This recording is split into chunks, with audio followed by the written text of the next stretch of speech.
Yo, happy Friday, troops. After I think a few of the lads in the group chat mentioned want to see a breakdown of Water come out on the Moxy EP sort of back end of last year. So yeah, let's get into it basically. Pretty simple track to be brutally honest. It's not a massive deal that I um, can show you that it is groundbreaking knowledge to make your tracks amazing. But I think it's more the simplicity of it, which that's why it makes it kind of good. And that you always come back to with everything, whether it's mixing, production, whatever. Um, Less is often more. If you can make the most of the sounds like stripped back, then yeah, it's going to always sound a bit cleaner, a bit nicer. All depending on what you're making. So yeah, obviously fairly heavy speed garage influences in here, just kind of similar to the Seven Dials release. Got some samples that I've actually a lot of the sounds I use are from kind of like I think they're from like YouTube and stuff like that, which I've like recorded into Ableton. And yeah, there's not a great deal of musical kind of well, there's not many musical elements in there really. It's more in the kind of bass lines and stuff like that that it comes in.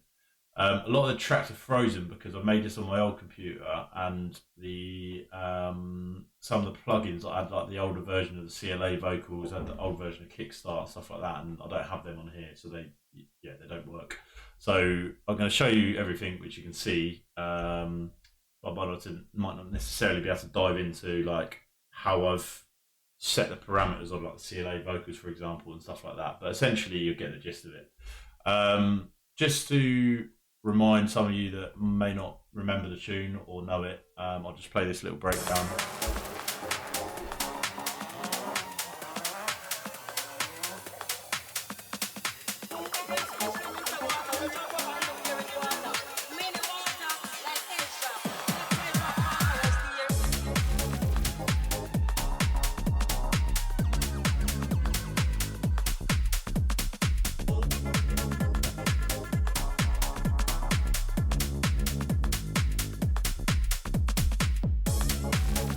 Cool. So obviously pretty peak time, as I say, it's kind of combination of the usual kind of house techie minimal stuff that I like, and then yeah, and then speed garage influences there too. So we'll just start obviously with the kick drum as always. I'm an absolutely massive fan, as are probably a lot of you lot, of the Sydney Charles kicks. So yeah, nice and boomy, hitting quite heavily. I've got the decapitator on there as well, just to get a little bit more aggression out of it. Um, can kind of hear a bit of that sort of like distortion a little bit almost. Kind of gives it just a bit more grit. And yeah, as I say, aggression, which is always handy, especially with this sort of style. But yeah, pretty minimal processing really. It's a bit of EQing. I always find around, I've said it probably before, but around 60, 50, 60 hertz is always a little bit of a, always worth just dipping maybe a little bit, depending on the kick, just because it's quite a resonant frequency and it can kind of just sound a bit shitty basically. And when I do that, I sometimes kind of back it up with a tiny little boost around here. When I do the cut, I also just make it a little bit higher, just go slightly over, if that makes sense. So you're kind of boosting that real low end as well, so you still get the weight. You're not like making the kick not as meaty essentially. And the same with like around 200. I don't know whether this is a thing or not, or whether I've just made it up in my own head, but I always find it's quite like, what's the word, like thuddy, like a boxy kind of, yeah, I don't know, something to do with the transients or whatever, but I like to dip around there as well. Use a transient shaper from transient master, sorry, from Native Instruments, again, just to tighten it up just that little bit more, just get that like initial hit to just really punch, and then just using the sustained going down -9% to just tighten it up a little bit, and then again just a little bit more EQing really. To be fair, it's kind of correcting maybe a little bit of what I've done here, but just really marginal stuff to be honest. But yeah, that's essentially it. And then yeah, we can see that I probably have tightened it up as well in the, yeah, I always tend to do this with kick loops, is yeah, use the gain on the clip and then just kind of make my own kind of ADSR essentially with it. So yeah, just to tighten it up so it's not like like really like long release time on the kick, because it then clashes with everything essentially, especially the bass. Cool. We've then got three, well, two bass lines, one kind of mid-range, leady, bassy sound. Obviously, this one is the kind of that, yeah, that mid-range lead synth you kind of hear, which is from, oh, it's just a sample. Not sure where that's from, to be brutally honest, but just slightly different melody. Again, sort of a very basic call and response, in the sense that this is the question, that's the answer, or you know, the call and the response. Just to switch it up, and then we've got the respace, which is a sample, I think it's from Splice, I believe. Which is, yeah, nice and heavy duty. Oh, there's no low end there, but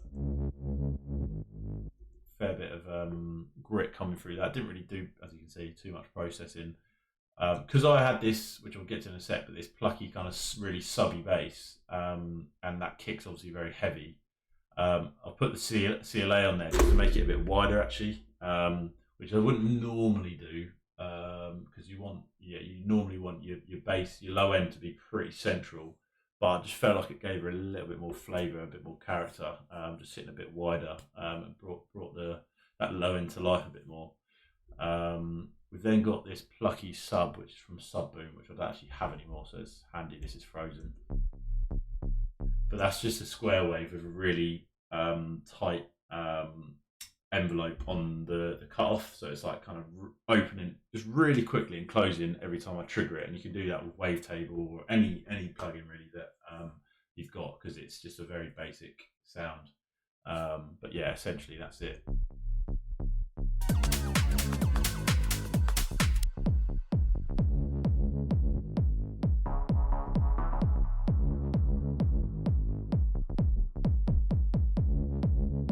Cool. That's the low end done. I don't think there's any no group processing on there. I use that filter on the whole low end group, which is, maybe you should just do it on the master. I don't know why I just flip between the master and the low end, but yeah, it's just in the breakdowns and stuff when I want to still have the kick and bass playing, but I just want to take the low end out just to let the track breathe a bit and start to kind of build the breakdown.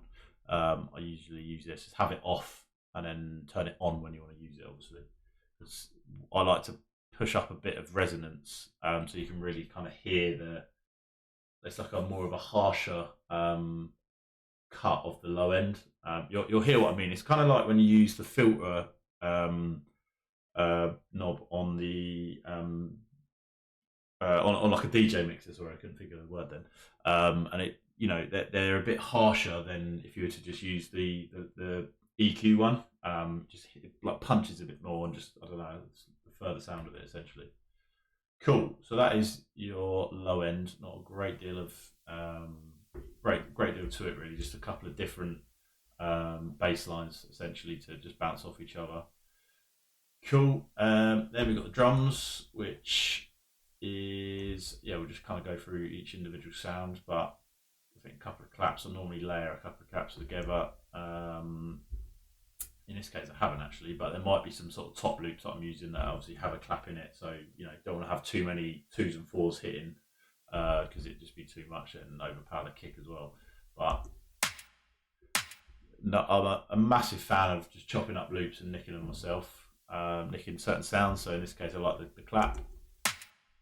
Nice and punchy, aggressive, really attacking the sound. Then we've got the slight perky kind of snare going in between.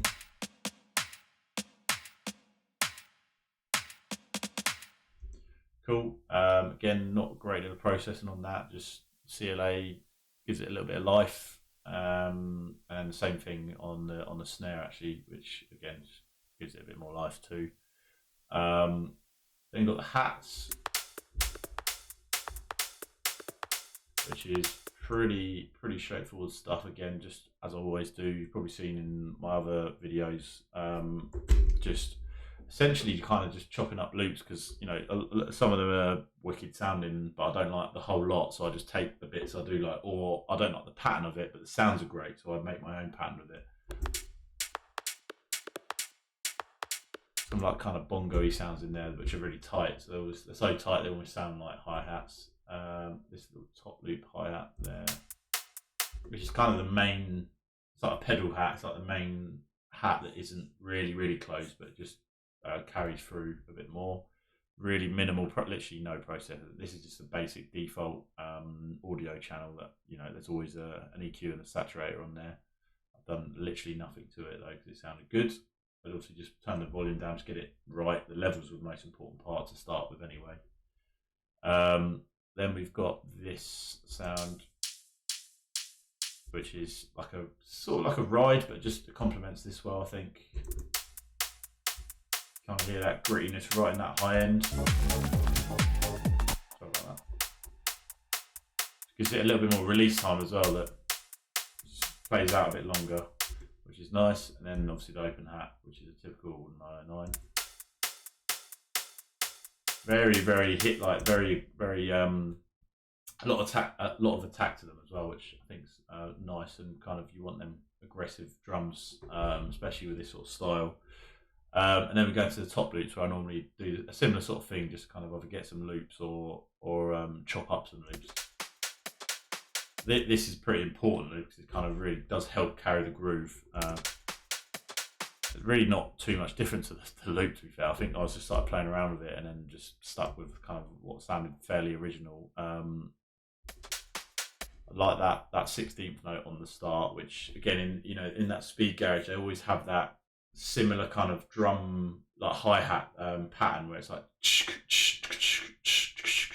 sort of thing, which is a horrible rendition, but you get my drift. It's normally that 16th note just before the first offbeat hat, and then it's normally the one just after the second one, and then just before the third one, and then just after the fourth one. So it's like a constant loop, which is always nice. But I just decided to just do the first 16th note of every 2 beats essentially,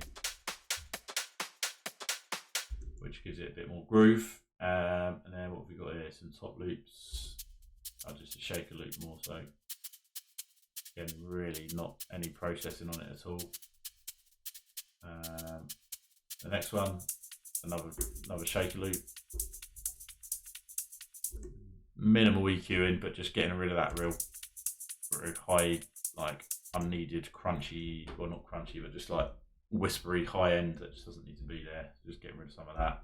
And then as I do with most of my drums, it looks a bit different to this now, but this is a bit of a mess, to be honest. But yeah, I've got a slightly different way of doing it, but this is essentially exactly the same plugins, but OTT with a transient shaper, and then I use the kind of my own little send and return with a effects group with a reverb and then a filter delay, just to push the reverb a little bit higher with my drums, which just creates a little bit more room in the mix essentially.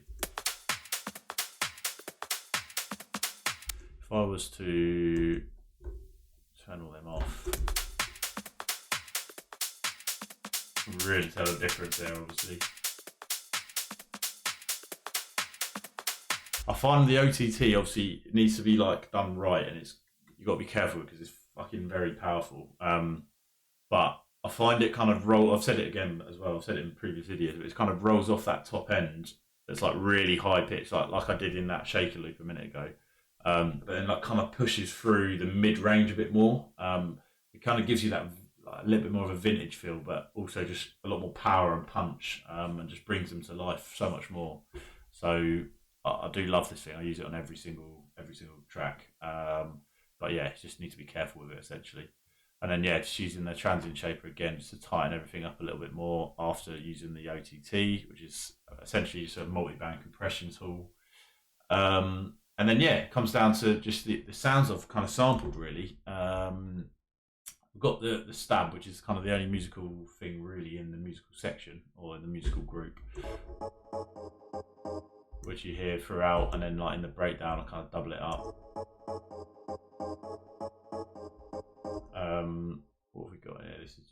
I think, that I've just used, a string sound, sorry, and then a arpeggiator sound, you know, the typical, gets quicker and quicker and quicker, and then you maybe slow it down near the end.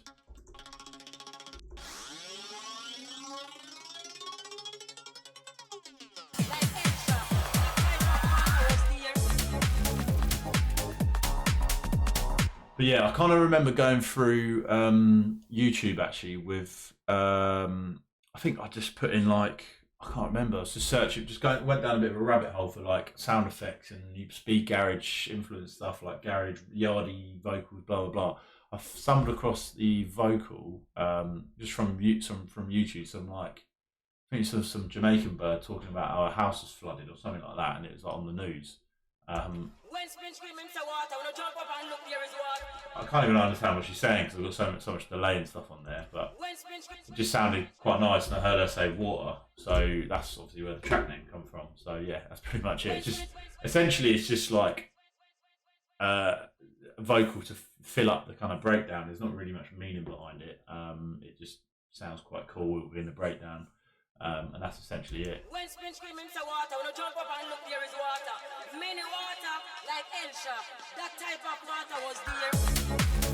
And that's it. So, again, with these sounds, some of them from sample packs, like this one. Just a crash with a little sort of laser sound next to it. What's this? A nice suitable sample that is, you know, that kind of speed garagey drum effect that you can kind of help build with.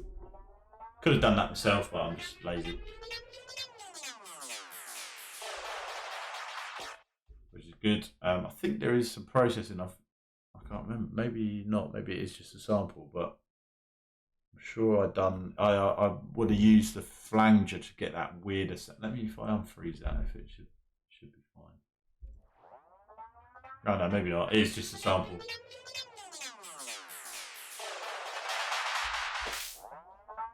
Oh, I'll tell you what I've got. I've got the delay trick that I do a lot on the whole group. So you kind of get this.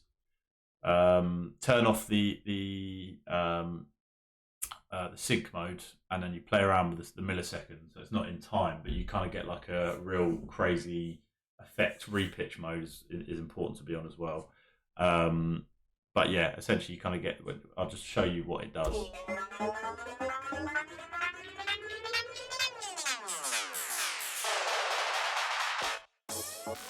So yeah, it just kind of goes crazy. When the milliseconds are really low, it essentially is, you know, we're talking, as you can see, milliseconds delay time. So it's so quick that it kind of, this is how like flanges and you know, chorus and stuff is made through these delays. That's essentially what it is. And yeah, you can automate the time, and obviously the more you open it, the slower the delay, but it also pitches it down so you can kind of get that slower effect. And obviously the opposite is, you know, it gets quicker and feels quicker. So it's a good little trick to either go up or down, or go up and down and play around with it. Which is, yeah, really, really handy tool just to kind of add a bit of spice to your breakdowns, essentially, or any sound depending on, you know, where you're going with it, which is great.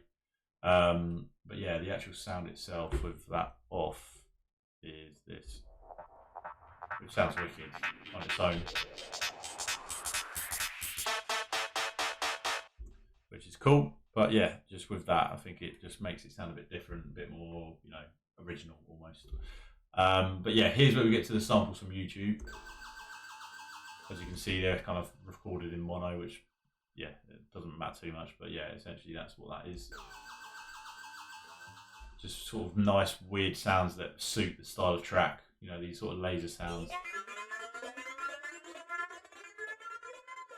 Again, we could probably go to, that's what they sound like. So again, I think that's from that YouTube video from this person singing, from this person talking, but I can't remember how I recorded it. I could just see its audio, so I think I've either recorded it straight in, or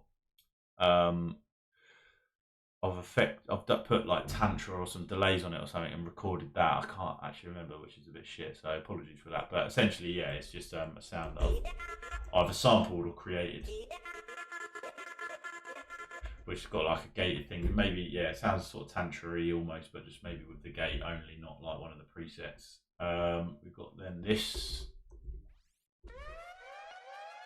typical foghorn siren thing, which suits well. Again, good for like the kind of hype of a drop as well. Like, you know, normally with my more euphoric synthy stuff, it might be like a vocal shout or some kind of impact that, you know, adds to that niceness of the track. Whereas this is more kind of intense and aggressive, and yeah, it's a different type. But I'm using the same kind of thought processes behind it to build that hype and have that big impact and release on the drop, which yeah is always good. Which is handy. Then yeah, I've already gone through this stab, which I've obviously just nicked from a loop. Kind of garagey feel to it, which is cool.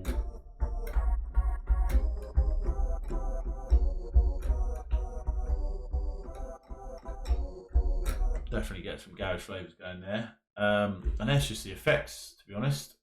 Really not a great deal to the track. 43 channels, and that's including the groups as well, so it's less than that.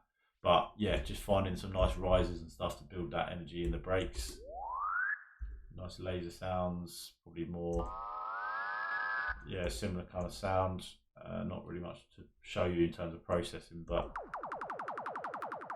another one, and then just a typical riser, which is a bit longer. What's this one? Yeah, using the frequency shifter, which looks a bit different now, but yeah, it's making it sound a bit different. And if we listen to it now, it's probably not crazy amounts different, but yeah,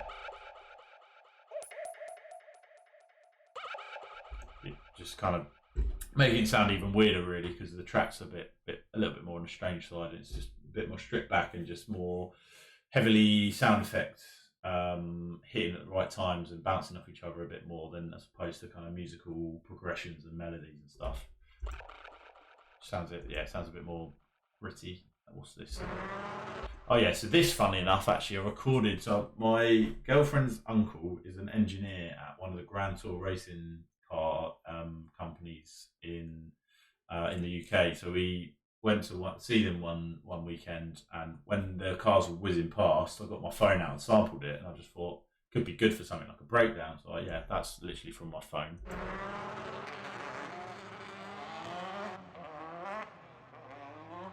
Which is, you know, handy, which is great. And sampling from your phone's wicked. The quality of, you know, iPhone microphones nowadays is pretty decent. So even when you're in like a busy cafe or a pub or something, just for a bit of noise for breakdowns or just throughout the track, just fucking get your voice note thing out and record it, and just, you know, you might be able to sample it, which is great. Even like for like weird percussive textures as well, you could, you know, take some transients from like people talking or someone smashing a glass or anything, just things like that. It's always quite good. You'd be surprised how good things can actually sound within a track, and then more in like the background of things, really. So yeah, that's that. And then the last thing, as I mentioned, just kind of I've sort of gone over this now, but yeah, this arpeggiator trick, which is always wicked to use. But essentially, again, turning it off, using the arpeggiator and turn it to 3.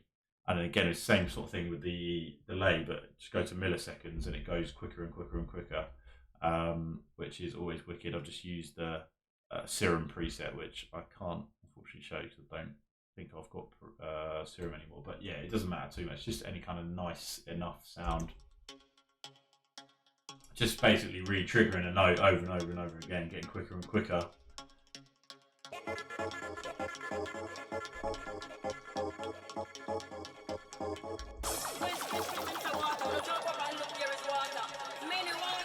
You get the gist, and then it kind of slows down.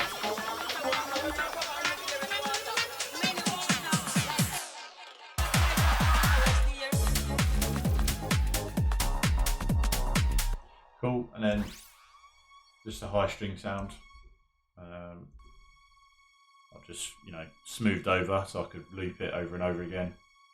And that is pretty much it, lads. It's basically the whole track in a nutshell. The beauty of it, I suppose, is the kind of how stripped back it is. A lot of this sort of style it's more sound selection as opposed to melodies normally. Obviously, you know, there is still melodies that are important. It can't be too boring.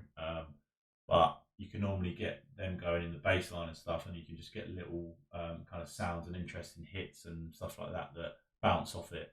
But yeah, I suppose with this one, I've sampled.